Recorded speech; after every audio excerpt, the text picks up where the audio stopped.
Live from the National News Studio, Sri Lanka.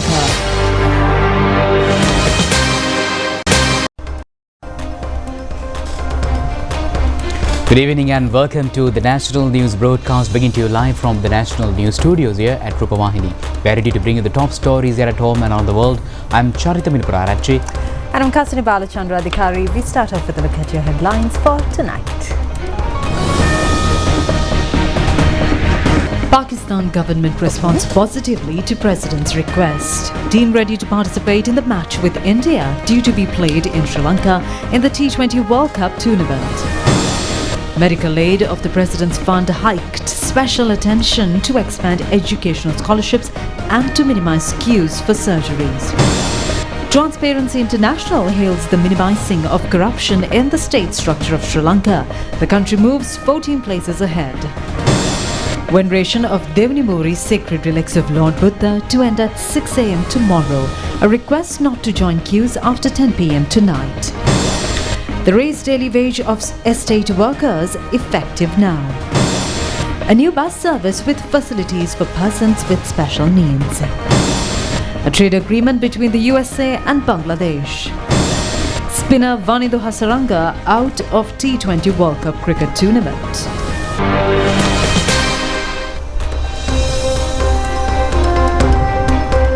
We take a look at those and other stories in detail now. And in your top story tonight, Pakistan government has informed the Pakistan Cricket Board to participate in the match against India to be played in Sri Lanka under the preliminary round of the T20 World Cup cricket tournament. And accordingly, the match will be played at the R. Premadas International Cricket Stadium in Colombo as scheduled earlier.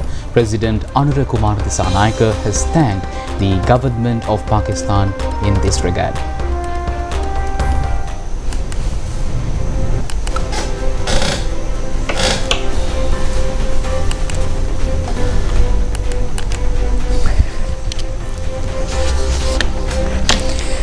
The T20 World Cup cricket tournament commenced on the 7th of this month, co-hosted by Sri Lanka and India. As per the scheduled games, the match between Pakistan and India was planned to be played at the R. Premadas International Cricket Stadium in Colombo on the 15th of February. Since the Bangladesh cricket team rejected playing in India, Pakistan team had decided to boycott the match with India as solidarity for the Bangladesh team. The problematic situation remained for 10 days. President Anura Kumar Dissanayake requested the government of Pakistan to reconsider the boycott decision, and the government of Pakistan has responded by reversing its decision not to play. According to reports, President Anura Kumar Dissanayake had made this request during the telephone conversation with Pakistan Prime Minister Shehbaz Sharif yesterday. The President had reminded the Pakistan Prime Minister that even during the time Sri Lanka was badly affected due to terrorism in the country, Pakistan supported Sri Lanka cricket. In response, the Pakistan Prime Minister had stated that he will grant approval for Pakistan cricket team to play against India in Sri Lanka. President Anura Kumar Dissanayake in a X message has mentioned that he is thankful to the Pakistan Prime Minister for agreeing to play the match between India and Pakistan as planned earlier, where the cricket fans also awaited with enthusiasm the match in the T20 World Cup cricket tournament. Accordingly, the match between India and Pakistan in the preliminary round of the T20 World Cup cricket tournament will commence at 7 p.m. at the R. Premadas International Cricket Stadium in Colombo on the 15th of this month as a Group A match. Minister Dr. Nalinda Jatisa commented in this respect at a cabinet media briefing held today.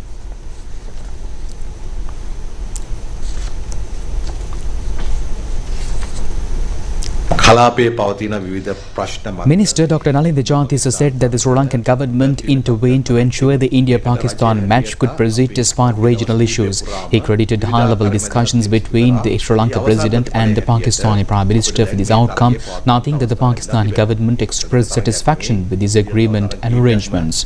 Minister Jatisa emphasized that this initiative is a significant step towards fostering regional cooperation and friendship through cricket. Additionally, he assured that the government has taken full responsibility for the safety of all teams, providing maximum security, and expresses confidence that the Sri Lanka-loving public will support these security measures.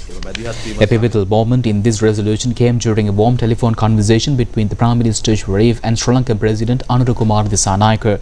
The government of Pakistan stated that following this personal request from President Dissanayake to find an amicable solution, the decision was made to honour the solidarity between the two nations and move forward with fixture, reaffirming Pakistan's commitment to its neighbours. The Prime Minister emphasised that this move supports request of brotherly nations like Bangladesh and Sri Lanka as the men in green prepare for the field. The government has expressed full confidence in the team's ability to represent national pride on the global stage. Outgoing Pakistan High Commissioner retired Major General Fahim Ul-Aziz informed the Foreign Minister Vijay Herath that Pakistan agreed to set aside recent disputes in response to Sri Lanka's urgent mediation. During a farewell meeting at the Foreign Ministry, the High Commissioner praised the minister's personal efforts in resolving the tournament's uncertainties and lauded the strong bilateral cooperation between the two nations. Minister Herath thanks the High Commissioner for the swift coordination during the critical 72-hour dialogue that ensured the high-stakes fixture events on schedule. Major General Fahim Ul-Aziz concluded his tenure by expressing his gratitude for the support of the Foreign Ministry and nothing his appreciation for Sri Lanka's stable democratic environment. And steps have been taken to simplify factors for improving medical aid provided now for the President's Fund. This decision has been taken when the governing board of the President's Fund met under the leadership of President Anura Kumar Dissanayake today. And meanwhile, attention was also paid regarding steps to minimize surgery queues and to expand educational scholarships. The meeting was held at the President's office and the Board of Governors comprising 7 members including the President, the Prime Minister, the Speaker, the Leader of the Opposition, the Secretary to the President and 2 members appointed by the President. It has also been agreed to simplify the process to allow patients to receive treatment from any hospital registered in the Ministry of Health, simplifying staunchest factors in providing medical aid and to improve in providing through the President's Fund. A decision has also been taken to provide medical aid only under the recommendation of a physician registered with the Sri Lanka Medical Council. The governing board decided to provide the one-time aid allowance of 100,000 rupees to fulfill education and basic necessities of students with special needs undergoing university education. The number of scholarships will also be doubled to 20 as per a decision for the students securing highest marks in one stream of subjects in the GCE advanced level examination in every district. Steps will also be taken to formulate an immediate program to minimize long queues in heart surgeries and eye operations in government hospitals with the mediation of the President's Fund. Provision of 10,000 rupees special concession from the President's Funds for school children of families affected by Cyclone Titwa. At present, more than 54,000 students have become beneficiaries. The opportunity to increase educational assistance provided to children of persons engaged in risky professions and kidney patients of those families affected during the stay abroad and has also been revived. The financial condition of the President's Fund has reached the highest level in the history. Special attention also paid to secure the transparency of it. Payment of Mahapala scholarships has also been doubled during the last year. Increasing of the beneficiary to the scholarship fund was also taken up during this decision. Sri Lanka has been able to achieve an enormous progress globally according to the 2025 Corruption Sensing Index issued by Transparency International today. In a special feature, Sri Lanka, which was at the 121st position out of 181 countries in 2024, has advanced 14 places ahead to occupy the 107th place. Sri Lanka has scored a total of 35 points in this index and it has been recorded as an improvement of 3 points compared to last year. This has been the first occasion where Sri Lanka has advanced by 14 places in a short period. Accordingly, Sri Lanka has been able to surpass Indonesia, Thailand and the Philippines. Transparency International in its report has pointed out the anti-corruption reforms implemented within the Sri Lankan structure as the main reason for this positive change. Meanwhile, the program to venerate Devnimori scared relics of Lord Buddha will come to an end at 6 a.m. tomorrow. A large number of devotees attended to venerate the sacred relics today as well. Since the exposition will be over by 6 a.m. tomorrow, Chief Incumbent of Gangarama Vihare, Hunapitiya Venerable Dr. Kirinde Assajitera requests devotees to refrain from joining queues after 10 p.m. tonight.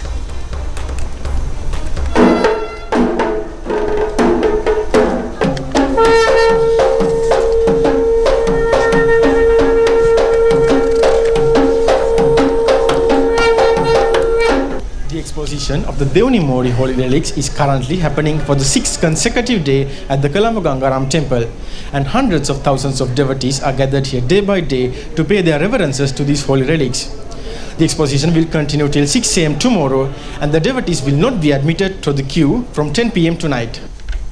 We are very much thankful to the Indian government, particularly the Prime Minister and the Honorable President of Sri Lanka, making arrangements to exhibit these sacred relics which are coming from the Gujarat province of India. So we believe that this will pave the way to open up new cultural and religious relationships. We know that presently most of our Sri Lankans, they are going to India's, Varanasi, Sanchi, Bihar, these areas, but Gujarat will be a new opening with this exposition of these sacred relics in Sri Lanka for the first time. So we are once again very much thankful, and we are also hopeful that we can start direct flights from Colombo to Ahmedabad, that is Gujarat's capital. And with all these things, we are very much looking forward development in tourism industry as well, exchange of tourists and tight cultural relationship.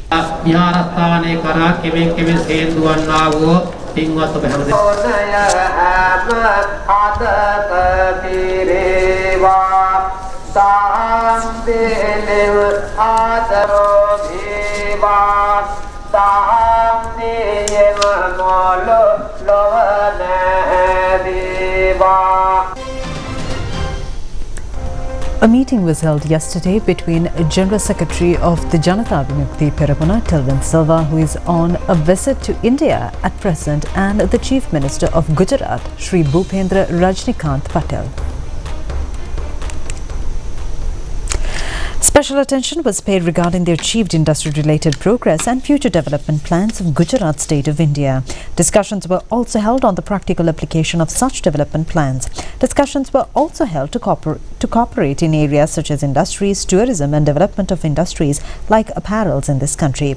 Tilvin Silva thanked the Chief Minister of Gujarat for facilitating the victims of Cyclone Ditwa and steps taken to provide the sacred relics of Lord Buddha of Deonimori, enabling Sri Lankan Buddhist community to venerate. Parliamentarians Kitnan Selvaraj, Karunathilan Illan Kumaran and a group of other representing Sri Lanka have joined the tour. And meanwhile, the increased daily wage by 400 rupees was paid to state workers today. The state community has expressed their gratitude to President and the government for increasing their salary without any trade union action.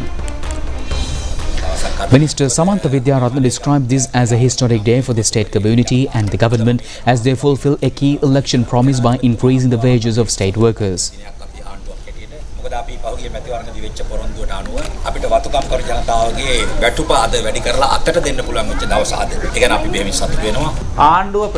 Parliamentarian Manjula Suravirarachi details the new wage structure, explaining that the daily wage has been raised from 1,350 to 1,750 rupees. The increase is comprised of 200 rupees provided directly by the government through the budget and another 200 rupees contributed by state companies. He emphasized that this is a significant and decisive decision in Sri Lanka's history.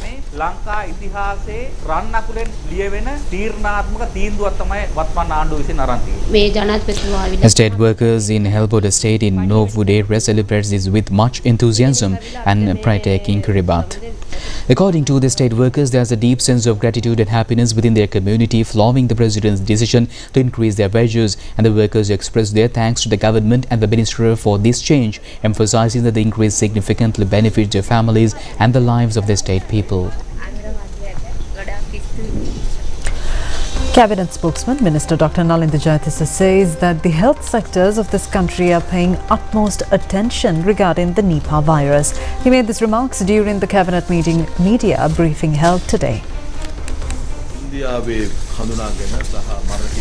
Cabinet spokesman Minister Dr. Nalinda Jayatissa stressed that following the identification of a virus in India and several reported deaths, the Ministry of Health immediately redirected its focus to the issue.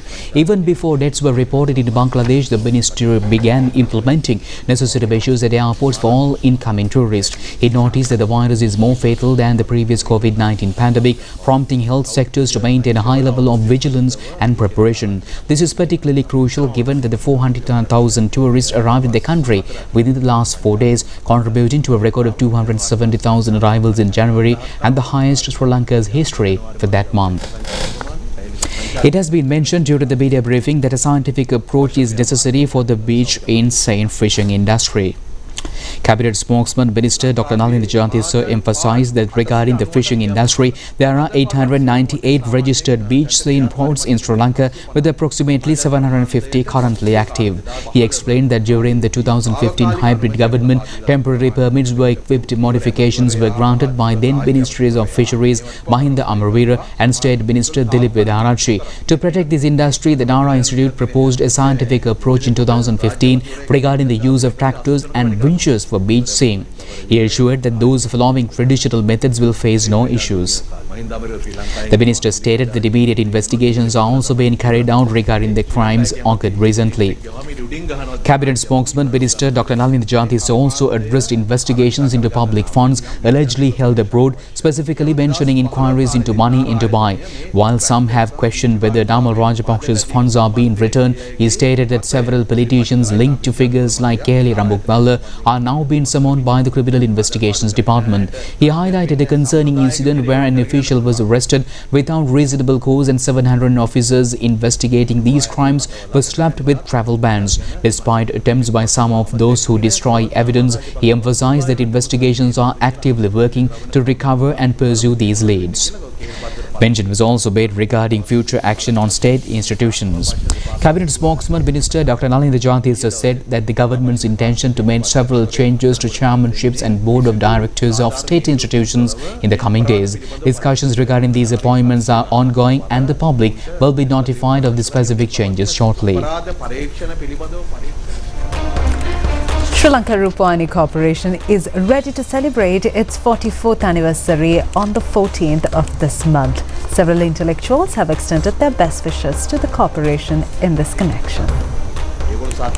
Now almost 44 years old, not young, now matured. During this period, Sri Lanka Rupavahini Corporation expanded its programs covering all aspects of Sri Lankan society. When we look at its development, starting from 1982, it has covered the entire nation, not only particular area, particular region. Now programs are telecasted in all major 3 languages in the country. It's proud of Sri Lanka when you look at the human resources inherited by Sri Lanka Rupavahini Corporation. And meanwhile, a special discussion on implementing the cabinet decisions to connect critical government institutions to the National Cyber Security Operations Center was held today at the Presidential Secretariat. The discussion was jointly organized by Sri Lanka, Crest and the Ministry of Digital Economy and was identified as a significant step towards strengthening Sri Lanka's national cyber security framework. Particular focus on placed on connecting all government institutions operating critical information infrastructure to the National Cyber Security Operations Center. It was noted that the necessary policy-level decisions for the initiative have already been approved by the Cabinet. The second phase of the program, which involves linking the remaining government institutions to the Cyber Security Center, is scheduled to be completed by the end of this year.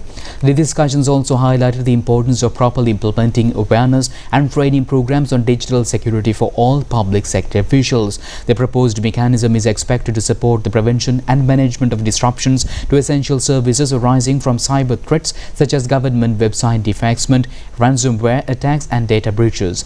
Through the National Cyber Security Operations Center, government institutions will gain access to real-time threat monitoring, early warning systems and coordinated incident response capabilities. The discussion was also attended by officials of the Digital Economic Ministry and representatives of the CERT. Cabinet spokesman Minister Dr. Nalin Jantiso states that steps have been taken to launch a proposed integrated regional development program in the northern and eastern provinces utilizing $100 million. The minister made these remarks during today's press briefing at the Department of Government Information in order to announce cabinet decisions. The World Bank Group's International Development Association is scheduled to provide financial grant assistance amounting to $1,000 million for the period from 2026 to 2031. Out of this total, $100 million will be allocated to implement the Integrated Regional Development Program. The project aims to enhance production potential in sectors such as tourism and fisheries, create employment opportunities, attract private capital, and improve infrastructure for institutional empowerment in the North and East. Accordingly, the Cabinet approved the proposal presented by Minister Bimal Ratnayake to authorize the Department of External Resources to conduct negotiations with the World Bank and to initiate preliminary steps for the implementation of the project. Cabinet approval was also granted to deploy 10 air-conditioned low-floor buses equipped with facilities for persons with special needs. This proposal was also submitted by Minister Bimal Ratnayake. These buses are scheduled to arrive in the country by the 15th of next month. Plans are underway to hand over the operation of these buses to Lanka Metro Transit Private Limited, a subsidiary of the Sri Lanka Transport Board.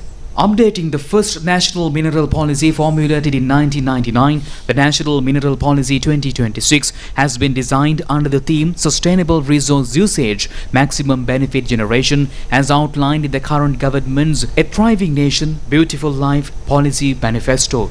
The policy aims to encourage mineral-based industrialists and resolve issues related to land ownership. Consequently, the Cabinet approved the proposal presented by Minister Sunil Handunetti to implement the National Mineral Policy 2026. Cabinet approval was also granted to amend regulations concerning the registration of subscriber identity, simply known as SIM cards, and to introduce new regulations for the re-registration of subscriber information for SIM cards obtained prior to the 2nd of August 2019. This follows a proposal submitted by President Anuda Kumar Dissanayake. The introduction of these new regulations is prompted by legal investigation challenges arising from the fact that the mobile service providers lack data for certain subscribers registered before the 2nd of August 2019.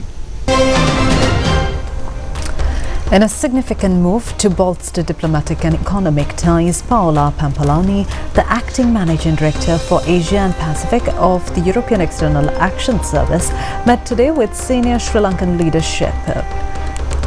Pampaloni is currently visiting the island to co-chair the 27th session of the EU-Sri Lanka Joint Commission, a pivotal platform for bilateral cooperation. The meeting served as a forum for high-level dialogue on the nation's current trajectory and its evolving relationship with the European Union. During the session, the discussion remained focused on Sri Lanka's recent economic milestones and a suite of legislative reforms aimed at modernizing the country's legal framework. Detailed briefings were provided regarding the repeal of the Prevention of Terrorism Act and proposed amendments to the Online Safety Act. Furthermore, the conversation highlighted active measures to advance national reconciliation through the strengthening of independent institutions, specifically the Office on Missing Persons, the Office for Reparations, and the Office for National Unity and Reconciliation. We're joining with more local stories. Sri Lanka Airlines aims to expand its operations in Malaysia, and Sri Lanka prepares to welcome more Malaysian visitors this year. Sri Lankan Airlines country manager in Malaysia, Sharuka Vikramaditya, says that the airline has the capacity to accommodate the growing number of passengers travelling between the two countries. Sri Lankan Airlines hosted a product presentation and B2B networking event today in Kuala Lumpur in partnership with Jetwing Travels. The event titled Sri Lanka, A Journey Beyond Route Together, around 100 Malaysian tour and travel operations. During the event, Sri Lankan Airlines highlighted its operations and connectivity between Malaysia and Sri Lanka. Jetwing Travels manager Sanat Kumara showcased Sri Lanka's top tourist destinations and activities designed to attract Malaysian travellers. Sri Lanka's acting High Commissioner to Malaysia, Muhammad Rizvi, stressed that the country's aim is to welcome 3 million tourists in 2026. This event underscores Sri Lanka's commitment to strengthen tourism ties with Malaysia and positioning itself as a premier destination in South Asia. Sri Lanka is ready for tourism and Malaysia has a potential market. We, with Jetwings and Sri Lankan Airlines Malaysia, invited 85 travel agents and tour operators to promote Sri Lankan Airlines and Sri Lanka. And we see the Malaysian market will start moving to Sri Lanka in tourism numbers. This year we are targeting a 3 million tourist arrival to Sri Lanka. This type of events are very important to attract more Malaysian tourists to visit Sri Lanka. It's really helpful. Thank you very much, Sri Lankan Airlines, for hosting this event. Celebrations for the 65th National Day and the 35th anniversary of the liberation of the state of Kuwait was held at the Cinnamon Life City of Dreams recently. It was organized by the Embassy of Kuwait in Sri Lanka. It was held under the patronage of Charge d'Affaires of State of Kuwait, Abdullah Ahmed Al-Muana, along with the chief guest of the ceremony, Dr. Nalindra Jayatissa, Minister of Health and Mass Media, cut the anniversary cake at this ceremony. He also presented a memento to the minister. Deputy Speaker of Parliament Dr. Rizvi Saleh, Minister of Transport, Highways and Urban Development and Leader of the House of Parliament Bimal Ratnayaka, Deputy Minister of Religious and Cultural Affairs Munir Mullaffar, Department of Muslim Religious Affairs Director MSM Nawaz, Members of Parliament, diplomats, representatives of Muslim organizations, media personnel and embassy officials were also present at the occasion.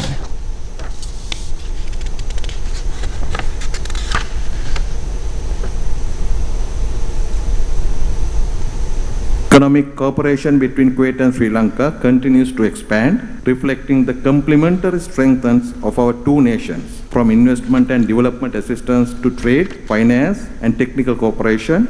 These partnerships have supported Sri Lanka's growth and reinforced Kuwait's role as a reliable and forward-looking international partner. We understand that Sri Lanka is also the main supplier of tea to Kuwait, and 54% of Kuwaitis consume Sri Lankan tea.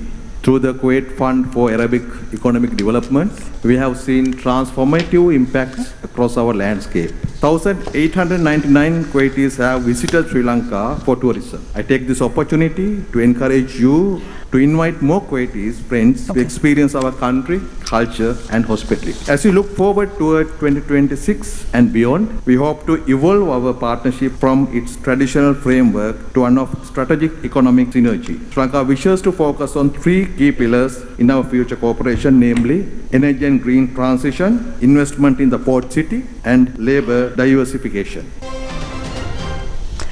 Minister Vasantha Samarasinghe says that the National Agri-Marketing Services Company, which is jointly operational with special economic centres island-wide, will never be privatized. Although based on various political aims, some trade associations are against the process of this company will never be stopped. He made these remarks at a press briefing held in Colombo today. Minister Samarasinghe said that the primary goal of establishing economic centres was to bring farmers and traders together in one place. He observed that vegetables arriving in Dambulla in the evening are often not sold in Ratmalana until 2 days later, and the aim is to streamline this process so that produce can be transported more quickly. Following months of discussions, a cabinet paper was introduced last June to integrate all 18 of these locations under a new entity called National Agri-Marketing Service Limited. While acknowledging opposition from the Dambulla Traders Association, which he attributed to political motives, the minister emphasized that the initiative will continue. He added that the objectives of this move are to improve economic centres to ensure food security, minimize losses incurred during transportation, secure better places for farmers, provide quality produce to consumers, and finally he dismissed claims regarding privatization as false, asserting that the new company remains 100% government-owned. And meanwhile, the Colombo Stock Exchange ends today trading negatively. All share price index closed at 23,651.09 after declining by 103.17 points and which represent a 0.43% change.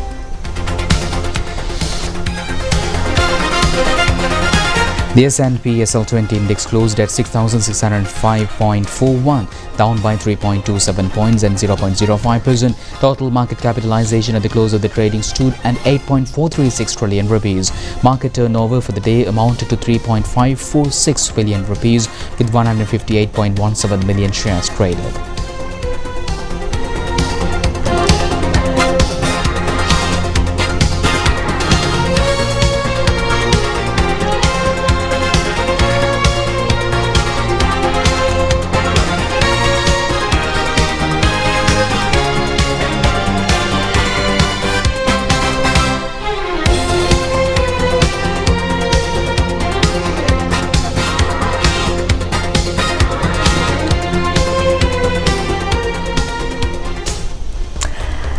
And in your weather update tonight, the Met Department says that prevailing dry weather conditions in the country are expected to change from February 12th.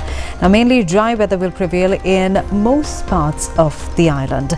The department indicated that misty conditions can be expected at some places in western, Sabragamo, central, Ua, north central and northwestern provinces, as well as in Gaul and Mathura districts during the early hours of tomorrow morning.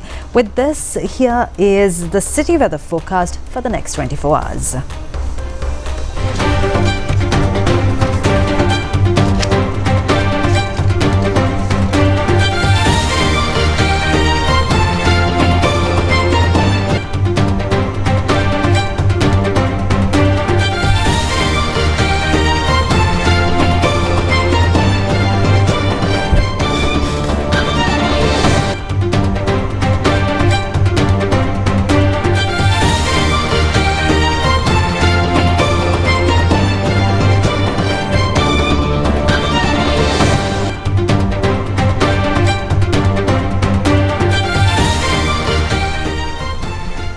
Foreign news on the other side of this break.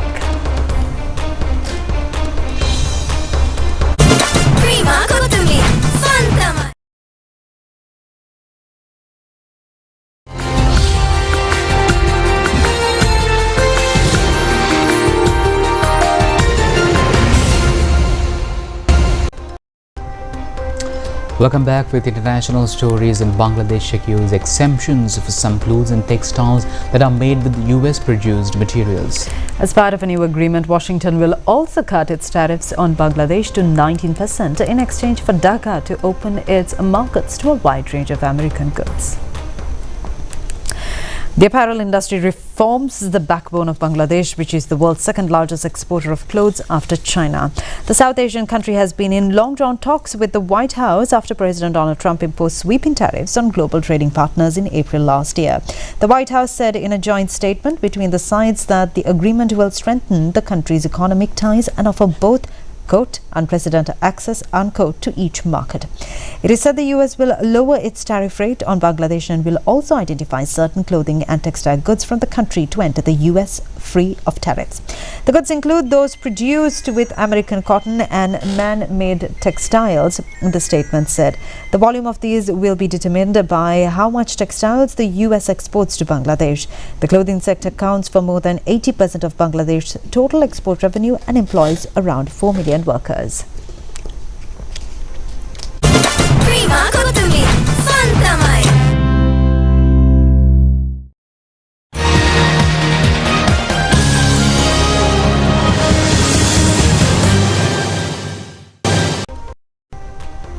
In our sports news tonight, spinner Wanindu Hasaranga of Sri Lanka cricket team will not be able to participate in the T20 World Cup cricket tournament due to a leg injury. He injured himself during the first match of Sri Lanka in the tournament. Another T20 World Cup cricket tournament, Sri Lanka played against Ireland on the 8th of this month, and Wanindu Hasaranga claimed 3 wickets for 25 runs and was also injured. He underwent a MRI scan today, and according to the report, he will be away for a month from active cricket. Accordingly, in his place, spinner Dushan Hemanta will be called to the team. Somehow, the technical committee of the International Cricket Council is yet to confirm it. The second match of Sri Lanka in the T20 World Cup cricket tournament will be played against Oman at the Pallekele International Cricket Stadium on the 12th of this month, and later Sri Lanka will play against Australia on the 16th and against Zimbabwe on the 19th of this month.